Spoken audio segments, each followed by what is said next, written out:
Halo semua, apa kabarnya? Semoga baik ya. Kali ini tematik akan menceritakan alur cerita film Ip Man yang kedua. Dan langsung saja kita ke alur ceritanya. Cerita diawali saat Ip Man menyewa tempat untuk membuka kelas Wing Chun. Dia dibantu temannya yang bernama Liung. Dia adalah pemimpin redaksi koran. Setelah 8 hari Ip Man belum juga mendapatkan murid. Tiba-tiba ada seorang bibi menumpang menjemur di halaman Ip Man. Sore itu dia menghampiri istrinya yang sedang mengantri air. Ip Man melarangnya mengambil air karena ia sedang hamil. Besoknya bibi itu datang lagi dan akan menjemur pakaian. Ip Man membantunya menjemur. Lalu datang anak muda mencari Ip Man. Laki-laki ini bernama Alung. Dia lalu menantang duel Ip Man karena ingin tahu kungfu Wing Chun.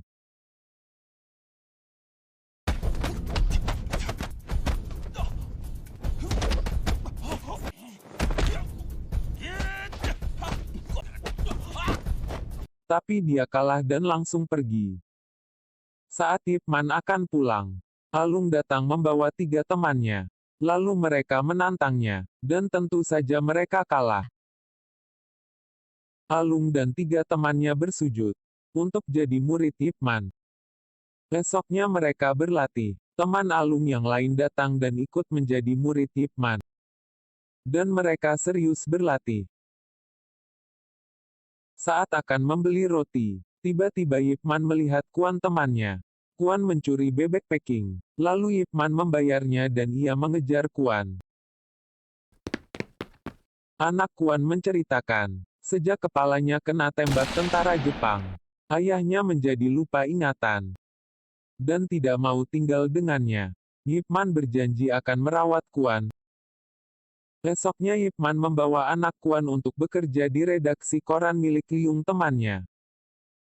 Saat Alung menempel pamflet Wing Chun, tiba-tiba ada orang yang mencopotinya. Orang itu bernama Ken. Alung marah dan mengajaknya duel.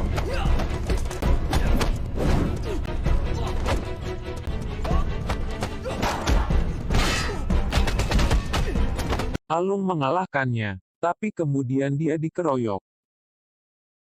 Saat Ip Man sedang melatih tiba-tiba ada yang datang. Mereka menahan Alung dan minta Ip Man menebusnya di pasar ikan. Lalu Ip Man pergi ke pasar ikan dan menemui mereka. Ip Man meminta muridnya dilepaskan dan mengatakan mungkin ada kesalahpahaman. Ken meminta tebusan tapi Ip Man tidak mempunyai uang. Lalu mereka menyerangnya. Teman-teman mereka berdatangan dan menyerang Ip Man dan Alung.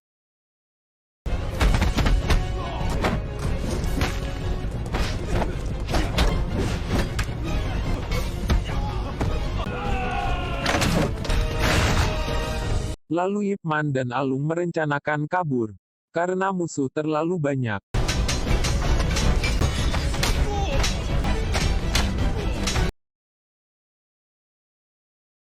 Tapi tiba-tiba Yin dan kelompoknya datang. Lalu dia mengatakan guru Yip silakan pergi. Tapi saat mau pergi gurunya Ken dan anak buahnya datang. Dia bernama Guru Hung. Guru Hung memarahi Yin karena ikut campur. Lalu Guru Hung menanyai Yip Man. Siapa yang memberi dia izin mengajar kungfu? Di sini ada aturannya. Kau harus menerima tantangan guru kungfu yang lain. Polisi teman Guru Hung bernama Fatso datang. Dan malah menangkap Yip Man, Alung dan Yin. Guru Hung dan Fatso ke kantor polisi. Mereka menemui kepala polisi yang bernama Weles. Dan memberikan upeti padanya. Seorang polisi datang ke rumah Ip Man dan meminta istri menebus Ip Man di kantor polisi. Lalu istri Ip Man menemui Liung dan meminta bantuannya. Lalu mereka ke kantor polisi dan menebus Ip Man. Kemudian datanglah istri Yin dan menebusnya. Tapi Alung tak ada yang menebusnya. Ip Man kemudian meminta tolong Liung tapi uangnya sudah habis. Lalu datanglah Yin meminjamkan uang untuk menebus Alung. Ip Man mengatakan pada istrinya, ia akan menerima tantangan guru kungfu yang lain. Karena itu aturan di sini menjadi guru kungfu. Esoknya Ip Man sudah ditunggu guru perguruan kungfu yang lain. Lalu datanglah Ip Man.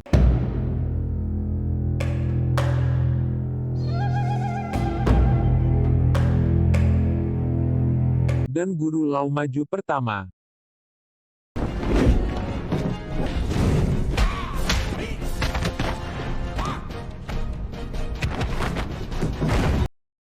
Dan Ip Man mengalahkannya. Lalu guru Cheng maju.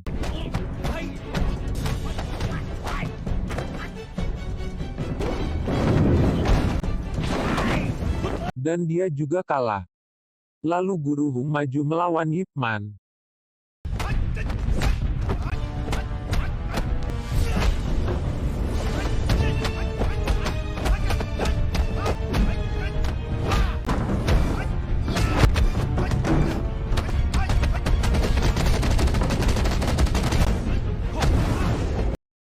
Dan berakhir seri. Guru Hung mengatakan selamat, kau sekarang jadi guru kungfu. Tapi harus membayar iuran padanya untuk keamanan. Tapi Ip Man tidak mau membayarnya. Anak buah guru Hung merusuh di tempat Ip Man. Dan murid-murid Ip Man berkelahi dengan mereka.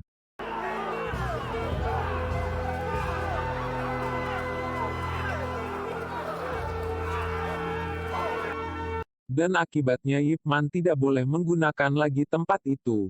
Lalu Ip Man menyuruh muridnya membawa patung kayu ke rumahnya. Ip Man lalu mencari Guru Hung. Dia meminta Guru Hung jangan mengganggunya. Guru Hung mengatakan dia juga harus menyetor pada orang asing itu. Ip Man tetap tidak mau ikuti aturan Guru Hung. Lalu ia pergi. Tapi Guru Hung menyerangnya. Tiba-tiba anak Guru Hung datang dan untung Ip Man menyelamatkannya. Besoknya saat Ip Man melatih muridnya di lapangan, datanglah Guru Hung. Dia memberikan tiket pertandingan tinju pada Ip Man. Di tempat pertarungan tinju, datanglah Wallace dan petinjunya. Lalu Guru Hung menanyakan bagiannya dari acara ini pada Wallace. Tapi Wallace malah memarahinya, dan menyuruhnya keluar. Di hari pertandingan tinju, saat pertunjukan bela diri Cina, petinju asing yang bernama Twister menanyakan apa ini. Mengapa mereka berteriak dan menari? Lalu dia malah maju ke ring tinju. Dan menantang mereka memukulnya. Tapi kemudian dia memukuli mereka. Dan mengejek apa ini kungfu Cina. Lalu terjadi kerusuhan di ring tinju.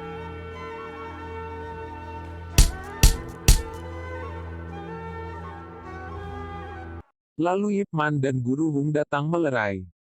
Guru Hung meminta Twister meminta maaf. Tapi dia tidak mau dan malah menantang Guru Hung. Dan Guru Hung menerima tantangan itu. Pertarungan pun dimulai.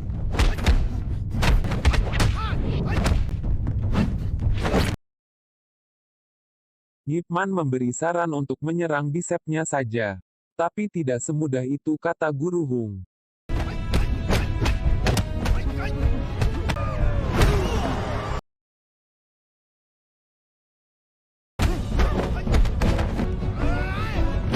Dan Guru Hung sudah kehabisan nafas.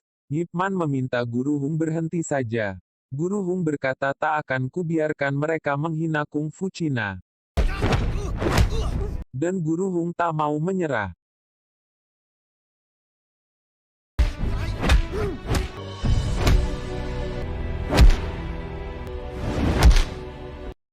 Dia tak mau menyerah sampai akhirnya ia meninggal.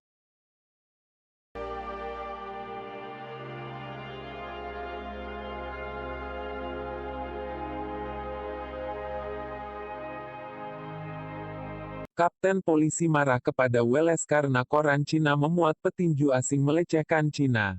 Wallace berjanji akan mengurusnya. Wallace lalu menyuruh Fatso menangkap Liung, pemimpin redaksi koran. Lalu Wallace memukulinya. Wallace dan Twister mengadakan wawancara dan memutarbalikkan fakta. Twister mengatakan menerima tantangan siapapun orang Cina yang mau bertarung dengannya. Dan ia pasti kalah kata Twister. Lalu datanglah Ip Man menantang Twister bertarung. Istri Ip Man sementara tinggal di tetangganya. Karena latihan Ip Man akan mengganggu anak yang masih dikandungnya. Fatso datang ke tempat Liung, dan menanyakan kalian menulis apa? Kenapa kalian menulis seperti ini? Fatso akan mengungkap semuanya dan kalian yang menulis. Kita hancurkan iblis asing itu bersama. Saat istri Ip Man akan melahirkan, ia minta jangan mengganggu Ip Man latihan.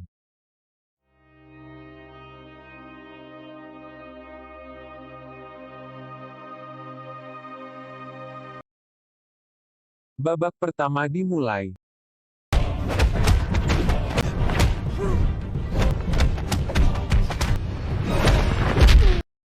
Ip Man terkapar, tapi dia bangkit lagi. Twister terjatuh tapi langsung bangkit lagi. Babak pertama usai.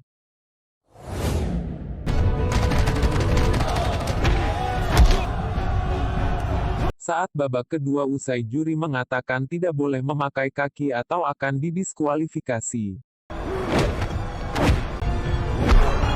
Ip Man terkapar, tapi dia bangkit lagi.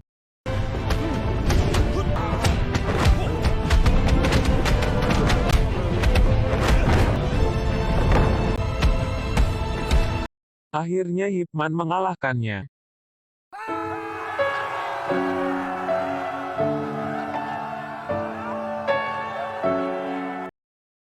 Welles ditangkap atas laporan Fatso. Ip Man berkata meski orang punya status berbeda dalam hidup, tapi martabat setiap orang itu sama. Ip Man berharap kita bisa saling menghormati. Lalu Ip Man pulang mencari istri dan anaknya.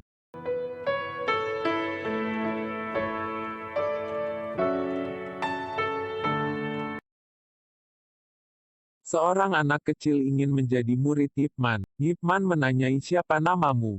Bruce Lee jawabnya. Jangan lupa subscribe ya. Terima kasih.